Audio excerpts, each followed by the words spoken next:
হ্যাঁ দেখো, পৃষ্ঠতলীয় রসায়ন যে আমরা শুরু করেছিলাম, সে পৃষ্ঠতলীয় রসায়নে আমরা বলেছিলাম কতগুলো পার্ট আছে, যেমন অধিশোষণ, ক্যাটালিসিস, কোলোয়েড ইত্যাদি।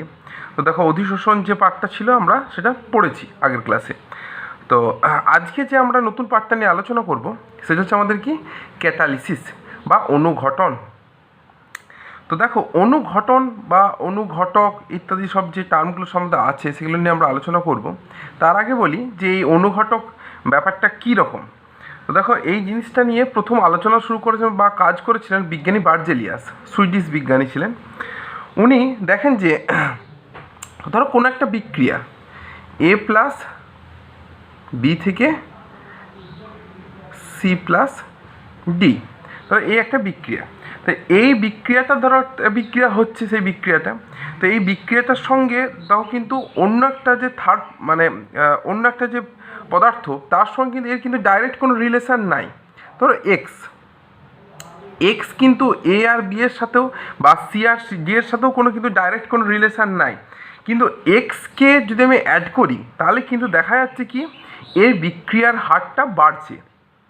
অর্থাৎ এ আর বি যে হারে বিক্রিয়া করে তার থেকে কিন্তু বেশি হার হয়ে যাচ্ছে, অর্থাৎ বিক্রিয়ার রেটটা বেড়ে যাচ্ছে। তো এই বিক্রিয়ার রেটটা বেড়ে যাওয়ার অর্থ কী? অর্থাৎ দেখো, আমরা কিন্তু অলরেডি কেমিক্যাল কাইনেটিক্সে যেটা পড়েছিলাম যে বিক্রিয়া হার বাড়া মানে কি, বা বিক্রিয়া হার কেন বাড়ছে। তো দেখো, আমরা যদি সেক্ষেত্রে যদি দেখো গ্রাফটা যেটা আমরা দেখেছিলাম, যে গ্রাফটা, সেক্ষেত্রে আমাদের কি না, দেখো রিয়াকশান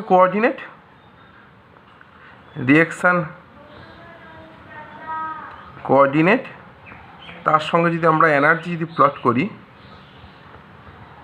এদিকে যদি এনার্জি আমরা যদি প্লট করি, তাহলে দেখো আমাদের যদি নর্মালি যদি কোনো একটা বিক্রিয়া হয় তাহলে কী পাচ্ছিলাম, ধরো এই হচ্ছে আমাদের রিয়াক্ট্যান্ট মলিকুলগুলোর এনার্জি লেয়ারটা, ব্যারিয়ারটা। এবার দেখো এইখান থেকে এরা কী হচ্ছিলো, এনার্জিটা বৃদ্ধি করতে করতে করতে একটা দেখো সর্বোচ্চ সীমায় পৌঁছেছিল, এবং সেইখান থেকে তারপর আবার এনার্জিটা কমে তারা কী হচ্ছিল না, প্রোডাক্ট উৎপন্ন করছিল। এখানটা আমাদের কি এ প্লাস বি ছিল, এখানে সি প্লাস ডি।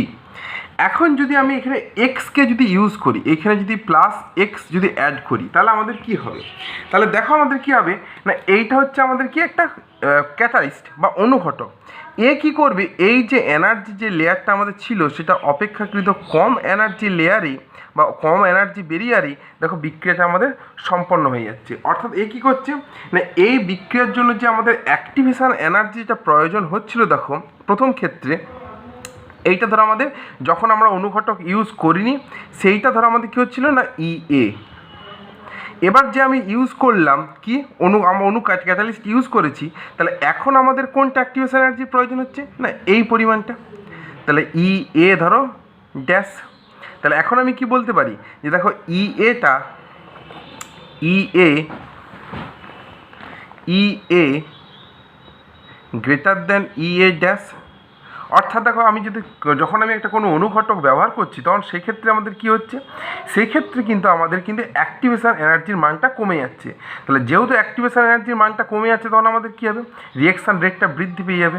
অর্থাৎ ধরো কোনো একটা বিক্রিয়া সম্পূর্ণত আমাদের টেম্পারেচার কত লাগছিল না, 600 ডিগ্রি সেন্টিগ্রেড, ধরো 600 ডিগ্রি সেন্টিগ্রেড। তাহলে এখন যদি এই বিক্রিয়া যদি আমি ক্যাটালিস্টের উপস্থিতি করি, তাহলে আমাদের সেটা কত হয়ে যাবে, ধরো 500 ডিগ্রি সেন্টিগ্রেডে। অর্থাৎ দেখো আমাদের এক্ষেত্রে কিন্তু বিক্রিয়ার রিয়াকশান রেটটা কিন্তু আমাদের দেখো অনেক বেড়ে গেল। দেখো এই জন্যে আমাদের কিন্তু বলা হয় যে ক্যাটালিস্ট ইউজ করা হলে না আমাদের একটা বিক্রিয়ার যে হার সেটা কিন্তু বৃদ্ধি পায়।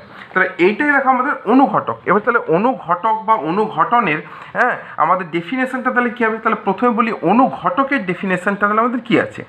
অনুঘটক হচ্ছে যে তাহলে যখন কোনো একটা বাইরের কোনো কেমিক্যাল সাবস্ট্যান্স কোনো একটা রাসায়নিক বিক্রিয়ায় যোগ করা হলে বিক্রিয়ার হার যদি আমাদের বৃদ্ধি পেয়ে যায়, তখন সেই বাইরের যে সাবস্ট্যান্স থাকে সেটা কী বলবো, অনুঘটক বলা হয়। এবং এই যে ঘটনাটার জন্য দেখো এর রিয়াকশান রেটটা আমাদের বৃদ্ধি পেল বা বিক্রিয়া হারটা আমাদের বৃদ্ধি পেল, সেই যে আমাদের যে ঘটনাটাকে সেটাকে কি বলবো না, অনুঘটন। এরপর দেখো আসি নেক্সট পয়েন্টে আমাদের বাধা বা মন্দক। অর্থাৎ যারা কি করবে, বাধা বা মন্দক কাদেরকে বলা হবে না, বাধা বা মন্দক হচ্ছে যে কোনো একটা রাসায়নিক বিক্রিয়া, ধরো কোনো একটা রাসায়নিক বিক্রিয়া, সেই বিক্রিয়াতে অপর একটা কোনো সাবস্ট্যান্স যদি ইউজ করা হয়, সে যদি আমাদের কী হয় বিক্রিয়া হারটাকে কমিয়ে দেয়, তাহলে তাকে কি বলবো তখন বাধা বা মন্দক। যেমন ধরো দেখো H2O2 বা ডিকম্পোজিশন, H2O2 যদি আমাদের ভাঙে তাহলে আমাদের কী উৎপন্ন হবে H2O প্লাস O2 এরকম দেখো উৎপন্ন হবে। তাহলে সেক্ষেত্রে যদি আমি ফসফরিক অ্যাসিডকে দিই H3PO4কে, তাহলে আমাদের সাথে কী হবে না এর কিন্তু বিক্রিয়া হারটা কিন্তু কমে যাবে। তাহলে H3PO4 তাহলে এখানে কী হলো বাধা বা মন্দক। দেখো বাধা বা মন্দক তাহলে কার বিপরীত ক্যারেক্টার বিশিষ্ট না অনুঘটকে। অনুঘটক যেমন বিক্রিয়ার হারটাকে বাড়াচ্ছে, বাধা বা মন্দক কী করছে এই বিক্রিয়ার হারটাকে আমাদের কী হচ্ছে কমিয়ে দিচ্ছে। দেখো অনেক সময় এখন মনে প্রশ্ন জাগবে যে বাধা বা মন্দক মানে কি তাহলে খারাপ না? খারাপ নয়।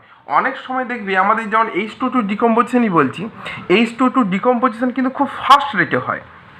ফলে কী হয় অনেক সময় H2O2 ডিকম্পোজিশন যে রেটটা আমরা অনেক সময় কিন্তু নির্ণয় করতে পারি না। নির্ণয় করতে পারলে এবং খুব ফাস্ট কাজ করতে হয়।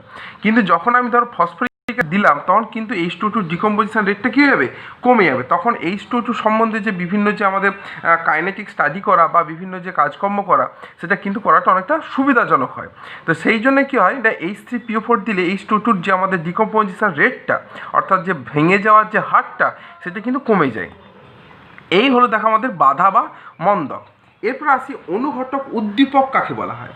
তো দেখো অনুঘটক উদ্দীপক হচ্ছে অনুঘটকের কোনো অ্যাসিস্ট্যান্ট, অর্থাৎ অনুঘটক অ্যাসিস্ট্যান্ট বলতে এ কিন্তু ডাইরেক্ট অনুঘটক নয়, এ কোনো ডাইরেক্ট অনুঘটক নয়, এ হচ্ছে কি অনুঘটকের যে ক্রিয়াটাকে আরও বেশি উদ্দীপ্ত করবে, অর্থাৎ অনুঘটককে যে উদ্দীপ্ত করবে তাকেই বলা হবে কি অনুঘটক উদ্দীপক। যেমন তুমি ধরো আমাদের এই যে হেবার পদ্ধতিতে যে আমাদের অ্যামোনিয়া প্রস্তুতি অর্থাৎ N2 প্লাস থ্রাইস H2 থেকে টুয়াইস NH3 যে আমাদের উৎপন্ন হচ্ছিল, এই যে এটা হেবার পদ্ধতিতে অ্যামোনিয়া প্রস্তুতি। তাহলে এই হেবার পদ্ধতিতে অ্যামোনিয়া প্রস্তুতিতে আমাদের অনুঘটক হিসেবে ব্যবহার করা হয়েছিল কাকে না এফিকে।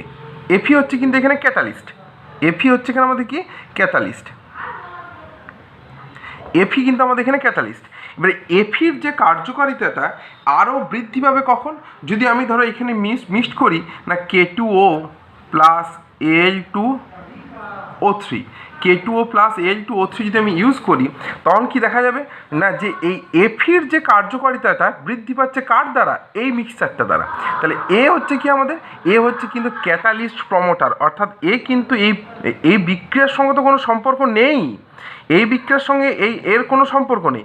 সম্পর্ক যদি এফি এর বিক্রিয়ার রেটটা বাড়াচ্ছে তো এক্ষেত্রে এফির যে কার্যকারিতাটা সেটা কিন্তু আরও বৃদ্ধি করছে কি না K2O আর Al2O3। তাই এর জন্য আমাদের K2O আর Al2O3কে কী বলা হয় না অনুঘটক উদ্দীপক বা আমাদের ক্যাটালিস্ট প্রমোটার। তা বোঝা গেল ক্যাটালিস্ট অনুঘটক কাকে বলে। এরপর আসি অনুঘটক বিষ কাকে বলে। তার অনুঘটক বিষ হচ্ছে কি যে অনুঘটকের কার্যকারিতাটাকে হ্রাস করবে তাকে কি বলবো না অনুঘটক বিষ। যেমন তুমি ধরো আমাদের এই যে সালফিউরিক অ্যাসিড আমরা তৈরি করছিলাম,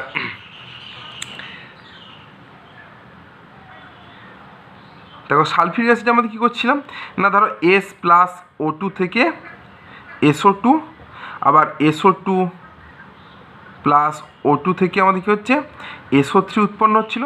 এবার এই SO3কে যদি আমি দেখো O2 দিই তাহলে সেক্ষেত্রে আমাদের SO4 বা এর সঙ্গে যদি জল দিই তাহলে আমাদের কি উৎপন্ন ছিল H2SO4 এরকম উৎপন্ন হচ্ছিল আমাদের। তাহলে সেক্ষেত্রে দেখো আমাদের কে অনুঘটক হিসেবে ব্যবহার করা হয় পিটি, প্ল্যাটিনাম অনুঘটকের উপস্থিতি থেকে ব্যবহার করা হয়। তাহলে প্ল্যাটিনাম অনুঘটকের উপস্থিতিতে এই যে SO3 যে জারণ বিক্রিয়াটা আরও কি ত্বরান্বিত হয়, অর্থাৎ এই বিক্রিয়ার হারটা বৃদ্ধি পায় SO3 যে জারণটা। এখন যদি এই মিডিয়ামে যদি অল্প পরিমাণ আমি H2O3 যদি অ্যাড করি H2O3 তাহলে আমাদের কী হবে এ কিন্তু পিটির যে কার্যকারিতাটা কী করবে কমিয়ে দিবে। তাহলে এখানে H2O3 আমাদের কী হলো H2O3 হলো আমাদের কি অনুঘটক বিষ। তাহলে দেখো দুটো টার্মের সঙ্গে একটু পরিচিত করে দিই, অনেক সময় গুলিয়ে যায় যে এই যে দেখো অনুঘটক বিষ আর বাধা বা মন্দক এই দুটো জিনিস কিন্তু একটু আলাদা। বাধা বা মন্দক কী করছে, কোনো একটা বিক্রিয়া হারকে কমিয়ে দিচ্ছে, কিন্তু অনুঘটক বিষ কী করছে, অনুঘটক বিষ কিন্তু বিক্রিয়ার সঙ্গে কোনো সম্পর্কযুক্ত নয়। যে ক্যাটালিস্টটা আছে সেই ক্যাটালিস্টটার যে অ্যাক্টিভিটি তার মানটা কিন্তু কমিয়ে দিচ্ছে কি না, অনুঘটক বিষ। বেশ, তাহলে বোঝা গেল অনুঘটক বিষ কাকে বলে। এরপর আসি আমাদের যে অনুঘটন ক্রিয়াগুলো হচ্ছে বা আমাদের যে ক্যাটালিসিস যে রিয়াকশানগুলো চলছে, তাহলে এদের যে বৈশিষ্ট্যগুলো সম্বন্ধে একটু অল্প করে একটু আলোচনা করে নিই। যেগুলো ভালো বললাম সেইগুলোই এর বৈশিষ্ট্য মোটামুটি। অর্থাৎ কি না, আমাদের অনুঘটক কী করে না, কোনো একটা বিক্রিয়া হারকে বাড়ায় এবং সেক্ষেত্রে কী হয়, এবং এগুলো কিন্তু খুব স্পেসিফিক বা সিলেক্টিভ। অর্থাৎ সেক্ষেত্রে আমাদের কি যে আমি একটা বিক্রিয়া নেব, সেই বিক্রিয়ার ক্ষেত্রে যে অনুঘটকটা সেটা কিন্তু খুব সিলেক্টিভ। আমি কিন্তু যে কোনো অনুঘটক দিয়ে কিন্তু যে কোনো বিক্রিয়ার যে হারটা সেটা কিন্তু আমি বাড়াতে পারবো না। তাই কোনো নির্দিষ্ট বিক্রিয়ার ক্ষেত্রে আমাদের যে অনুঘটকটা সেটা কিন্তু সিলেক্টিভ, অর্থাৎ সিলেক্টিভ অনুঘটক ইউজ করে আমি কিন্তু কোনো একটা বিক্রিয়া হারকে আমি বাড়াতে পারবো। যেমন তুমি ধরো আমাদের এই যে আমরা দেখলাম এই যে SO3 যে জারণ কোন অনুঘটকের উপস্থিত হলো না, প্ল্যাটিনাম অনুঘটকের উপস্থিতি। এখন যদি মনে করি আমি এটা Fe অনুঘটকের উপস্থিত করবো, তাহলে কিন্তু এটা হবে না। অর্থাৎ কিন্তু আমাদের অনুঘটকটা কিন্তু কোনো একটা বিক্রিয়ার ক্ষেত্রে খুবই সিলেক্টিভ। তাহলে এই দেখো আমাদের এই বিভিন্নগুলো বৈশিষ্ট্যগুলো আমাদের হলো। এবং অনুঘটকের ক্ষেত্রে আরও কি, অনুঘটক কিন্তু কোনো বিক্রিয়াকে স্টার্ট করছে না, অনুঘটক বিক্রিয়াকে শেষও করছে না। অনুঘটক কী করছে, বিক্রিয়াটার বেগটাকে মানে বা হারটাকে বাড়াচ্ছে বা কমাচ্ছে। দেখো এরপর আসছি আমাদের যে বিভিন্ন যে অনুঘটন হচ্ছে এদের বিভিন্ন প্রকারভেদ। দু ধরনের প্রকার হয়, একটা হচ্ছে সমসত্ব আর একটা অসমসত্ব অনুঘটন। দেখো সমসত্ব কাকে বলবো আর অসমসত্ব কাকে বলবো। অর্থাৎ সমসত্বর ক্ষেত্রে কী হচ্ছে, বিক্রিয়াজাত এবং আমাদের যে অনুঘটক সেটা কিন্তু একই ফেজে থাকছে, অর্থাৎ একই দশাতে যদি থাকে তখন তাকে কি বলবো, সমসত্ব অনুঘটন। আর যখন এইগুলোর মধ্যে যে কোনো একটা অন্য ফেজে থাকছে তাকে কি বলবো, অসমসত্ব অনুঘটন। যেমন তুমি ধরো আমাদের SO2 থেকে SO3, তাহলে 2SO2 প্লাস O2 থেকে আমাদের কি উৎপন্ন হচ্ছে, 2SO3। দেখো এই একটা বিক্রিয়া, এই বিক্রিয়াটার ক্ষেত্রে অনুঘটক কী আছে আমাদের, ধরো NO। এখন দেখো এই যে আছে এগুলো হচ্ছে আমাদের বিক্রিয়ক, এটা বিক্রিয়াজাত, এটা হচ্ছে আমাদের অনুঘটক। দেখো এইগুলো কিন্তু সবাই কিসে আছে না, গ্যাসিয়াস ফেসে, এগুলো সবাই গ্যাসিয়াস ফেসে। তাহলে এক্ষেত্রে এই যে অনুঘটনটা হলো সেটা কি বলবো, সমসত্ব অনুঘটক, অর্থাৎ হোমোজিনিয়াস ক্যাটালিসিস। এবার অসমসত্ব অনুঘটক কাকে বলবো, যে এগুলোর ক্ষেত্রে বিক্রিয়াজাত বা অনুঘটকের মধ্যে যে কোনো একটা কি থাকবে, অন্য কোনো দশাতে থাকবে। যেমন তুমি ধরো আমাদের N2 প্লাস থ্রাইস H2 থেকে টোয়াইস NH3। দেখো এক্ষেত্রে কিন্তু আমাদের N2টা গ্যাস, H2ও গ্যাস, উৎপন্ন NH3 এও গ্যাস, কিন্তু যেটা আমরা ইউজ করলাম কি না, আমাদের যে ক্যাটালিস্টটা সেটা Fe, সেটা কি আছে, সলিড স্টেটে আছে। অর্থাৎ এক্ষেত্রে দেখো আমাদের কি হচ্ছে, তখন এই অনুঘটনটা কি বলবো, হেটেরোজিনিয়াস ক্যাটালিস বা অসমসত্ব অনুঘটন। অর্থাৎ আমরা বলি সমসত্ব অনুঘটন কাকে বলবো, যখন দেখবে আমাদের যে ক্যাটালিস্টটা আছে এবং যে বিক্রিয়ক এবং বিক্রিয়াজাত যখন তারা একই ফেজে থাকছে সবাই, অর্থাৎ সবাই যদি গ্যাসীয় হয় তাহলে সবাই গ্যাসীয়, যদি সলিড হয় তাহলে সবাই সলিড, যদি লিকুইড হয় তাহলে সবাই লিকুইড, সেটা কি বলবো, সমসত্ব। অসমসত্বর ক্ষেত্রে কী হবে, বিক্রিয়াজাত এবং অনুঘটক যদি এর মধ্যে কোনো একটা ডিফারেন্ট স্টেটে থাকে, অর্থাৎ ডিফারেন্ট আমাদের ফেজে থাকে দশাতে, তখন সেটাকে কি বলবো না, অসমসত্ব অনুঘটন। দেখো এগুলো তো বোঝা গেল। এরপরে দেখো আমরা আসি যে অনুঘটন জিনিসটা তো আমরা বুঝলাম, কিন্তু আমরা যে চ্যাপ্টারটা শুরু করেছিলাম সেই চ্যাপ্টারটার আমাদের কি নাম ছিল না, পৃষ্ঠতলীয় রসায়ন। তাহলে যে পৃষ্ঠতলীয় যে রসায়ন করলাম, তাহলে সেটা কিন্তু এখনও পর্যন্ত আমরা কোনো এর সঙ্গে রিলেট করতে পারলাম না, যেটার সাহায্যে আমরা ব্যাখ্যা করতে পারবো যে অনুঘটন ক্রিয়াটাও এটা কিন্তু একটা পৃষ্ঠতলীয় ঘটনা। আমরা কি জানলাম, অনুঘটনের বিভিন্ন প্রকারভেদ জেনেছি, অনুঘটক কাকে বলে, অনুঘটন কাকে বলে, কিন্তু এইটা যে আমাদের পৃষ্ঠতলীয় একটা ঘটনা সেটা কিন্তু এখন আমরা জানিনি। তাহলে দেখো এইটার সম্বন্ধে আগে একটু আলোচনা করা যাক। দেখো জিনিসটা কেমন, দেখো আমাদের এই যে ধরো একটা অনুঘটকের একটা ধরো আমাদের পৃষ্ঠতল, ধরো এক্ষেত্রে এইটা ধরো আমাদের একটা কঠিনের পৃষ্ঠতল। তাহলে দেখো সেই ক্ষেত্রে আমাদের কী হচ্ছে না, এর যে পৃষ্ঠতলের যে মলিকুলগুলো আছে তারা কি হচ্ছে unbalanced force of attraction feel করছে, আনব্যালেন্সড ফোর্স অফ অ্যাট্রাকশান।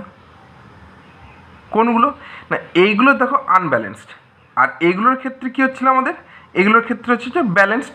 অর্থাৎ এদের ক্ষেত্রে কী হচ্ছিল না, চারদিকে দেখো যে লব্ধি বলের মানটা কী হচ্ছিল, শূন্য হয়ে যাচ্ছিল।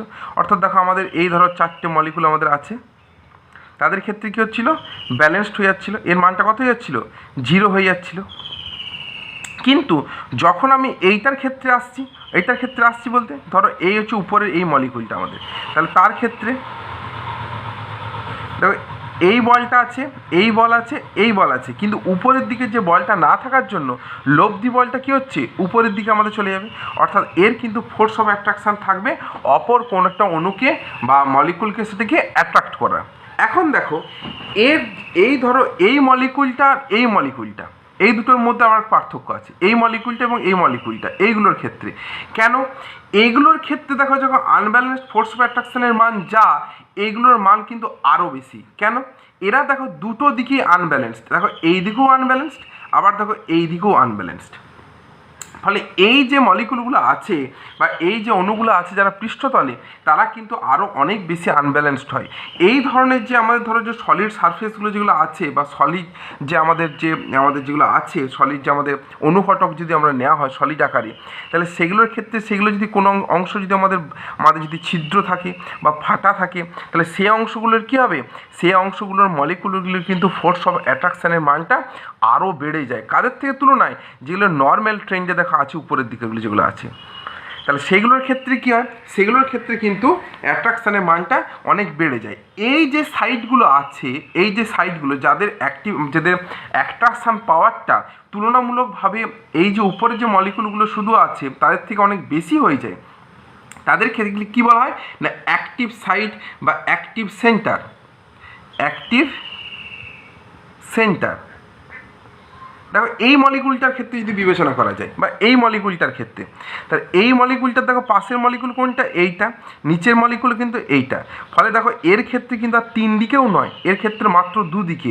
ফলে দেখো ক্ষেত্রে কী হচ্ছে, এর ক্ষেত্রে কিন্তু আমাদের অ্যাট্রাকশান পাওয়ারটা দেখো অনেক বেশি, কারণ এই দিকেও হতে পারে আবার এই দিকেও দেখো আমাদের আসতে পারে। ফলে এগুলোর কিন্তু অ্যাক্টিভনেসটা অনেক বেশি কার থেকে হয় না এই মলিকুলগুলোর থেকে। অর্থাৎ যেগুলো আমাদের ধরো এইখানে আছে, এই মলিকুলটার ক্ষেত্রে যদি আমি বিবেচনা করি, দেখো তাহলে কী হচ্ছে না এর থেকে কিন্তু এর অ্যাক্টিভনেসটা কিন্তু অনেক বেশি হচ্ছে। ফলে এই যে সাইটের যে মলিকুলগুলোর জন্য কি তৈরি হয় না অ্যাক্টিভ সেন্টার। এই অ্যাক্টিভ সেন্টারগুলো কি করে না এই যে রিঅ্যাক্ট্যান্ট মলিকুলগুলো আমাদের আছে, সেই রিঅ্যাক্ট্যান্ট মলিকুলগুলোকে আমরা অ্যাবসর্ব করি। অর্থাৎ কী হয়, এরা কিন্তু অ্যাবসর্ব করছে কোথায় না এই যে অ্যাক্টিভ সাইটগুলোতে। এই অ্যাক্টিভ সাইটগুলোকে অ্যাবসর্ব করার পরে এদের সঙ্গে একটা অ্যাবসর্পশন করে, অর্থাৎ কেমিক্যাল অ্যাবসর্পশন, এবং সেক্ষেত্রে কী হয়, সেখানে কিন্তু একটা আমাদের কমপ্লেক্স ফর্মেশন হয়। সেই কমপ্লেক্সটা কিন্তু খুব ক্ষণস্থায়ী, কিন্তু কমপ্লেক্স ফর্মেশন কী হয় কার মধ্যে না ওই যে ক্যাটালিস্ট এবং রিঅ্যাক্ট্যান্ট। একটা কমপ্লেক্স ফর্মেশন কার মধ্যে হচ্ছে না ধরো আমাদের এই হচ্ছে রিঅ্যাক্ট্যান্ট আর এই হচ্ছে ক্যাটালিস্ট। তাহলে এই রিঅ্যাক্ট্যান্ট আর ক্যাটালিস্টের মধ্যে প্রথমে একটা কী হয় কমপ্লেক্স ফর্মেশন হয়। এই কমপ্লেক্সটা আবার পরে ভেঙে গিয়ে কী উৎপন্ন হবে, প্রোডাক্ট প্লাস ক্যাটালিস্ট উৎপন্ন করে। এই যে আমাদের কমপ্লেক্সটা উৎপন্ন হচ্ছে, এই কমপ্লেক্সটার জন্যই আমাদের কী হচ্ছে অ্যাক্টিভেশন এনার্জির মানটা কিন্তু অনেক কমে যায়। তাহলে প্রথমে এই যে অ্যাক্টিভ সাইটগুলো দিয়ে রিঅ্যাক্ট্যান্ট মলিকুলগুলো কী হচ্ছে, ক্যাটালিস্টগুলো প্রথমে তাদেরকে অ্যাবসর্ব করছে, অধিশোষিত করছে কোথায়, তাদের পৃষ্ঠতলে, এবং তাদের মধ্যে একটা কী হচ্ছে, তাদের মধ্যে একটা কমপ্লেক্স ফর্মেশন হচ্ছে। কমপ্লেক্স ফর্মেশন হওয়ার ফলে কী হচ্ছে, তাদের অ্যাক্টিভেশন এনার্জির মানটা কমিয়ে দিয়ে আবার পরে এইটাকে ব্রেক করছে, ব্রেক করে কি উৎপন্ন করছে, প্রোডাক্ট এবং ক্যাটালিস্ট আবার দেখো বেরিয়ে চলে যাচ্ছে। তো এই জিনিসগুলো দেখো একটু স্টেপ ওয়াইজ দেখানোর চেষ্টা করেছি, দেখো কীরকম ব্যাপারটা। তাহলে প্রথমে দেখা হচ্ছে কি আমাদের ধরো এই হচ্ছে আমাদের সলিড ক্যাটালিস্টটা। তাহলে এই যে পজিশানগুলো ধরো এই পজিশানটা আর এই পজিশানটা, ধরো এই পজিশানটা আর এই পজিশানটা, এদের ক্ষেত্রে কী হলো, ধরো কোনো কারণে এই অংশগুলো একটু ভাঙা আছে বা কণা আছে, তাহলে ফলে হচ্ছে এদের কী হচ্ছে কি এদের অ্যাক্টিভ সেন্টার তৈরি হয়েছে কোনগুলোতে, এইটাতে। এই পজিশানগুলোতে কী হচ্ছে, দুটো দেখো রিঅ্যাক্ট্যান্ট মলিকুল আমাদের এসছে, তারা কী করছে, এর সঙ্গে অ্যাবসর্বড হচ্ছে। কী হচ্ছে, অ্যাবসর্বড হয়ে কথা হচ্ছে পৃষ্ঠতলেতে, এবং সেটা কী হয়, মূলত ব্যাপন প্রক্রিয়ার মাধ্যমে হয়। যাই হোক, তারা যে এলো, আসার পরে কী হচ্ছে, এই দেখো অ্যাবজর্পশান হচ্ছে কার মধ্যে, দেখো স্টেপ 2 যদি স্টেপ 1 যদি আমাদের এটা হয়, এটা হচ্ছে রিঅ্যাক্ট্যান্ট মলিকুল অ্যাক্টিভ সেন্টার। এরপর স্টেপ 2 কী হচ্ছে, দেখো এই যে মলিকুলগুলো এদের অ্যাক্টিভ যে সাইডগুলো আছে তার উপরে কিন্তু অ্যাবসর্বড হয়ে যাচ্ছে, এবং অ্যাবসর্বটা কী হচ্ছে, দেখো কেমিক্যাল অ্যাবসর্পশান হয়েছে, হয়তো একটা কেমিক্যাল বন্ডিংয়ের ফর্মেশন হয়েছে। যেই কেমিক্যাল বন্ডিংয়ের ফর্মেশন হয়েছে তখন কী হচ্ছে, এদের মধ্যে একটা কমপ্লেক্স তৈরি হচ্ছে আস্তে আস্তে, যে কমপ্লেক্সটা হচ্ছে অ্যাক্টিভেটেড কমপ্লেক্স বলা হচ্ছে সেটাকে।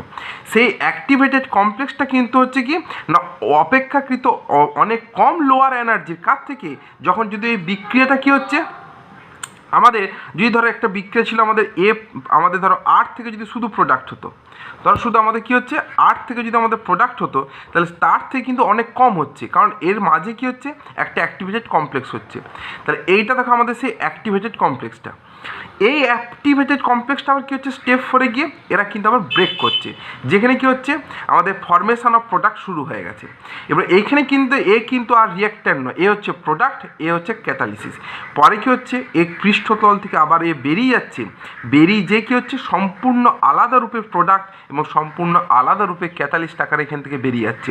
ফলে আমাদের ক্যাটালিসিস প্রক্রিয়াটা অনেক স্মুথলি হচ্ছে, এবং এক্ষেত্রে অনেক অপেক্ষাকৃত লোয়ার অ্যাক্টিভেশন এনার্জির মাধ্যমে জিনিসটা সংগঠিত হচ্ছে। তো দেখো আমরা এর সাহায্যে আমরা ব্যাখ্যা করতে পারলাম যে আমাদের যে অধিশোষণ যেটা আছে, সেই অধিশোষণটাও কিন্তু একটা আমাদের পৃষ্ঠতলীয় ঘটনা।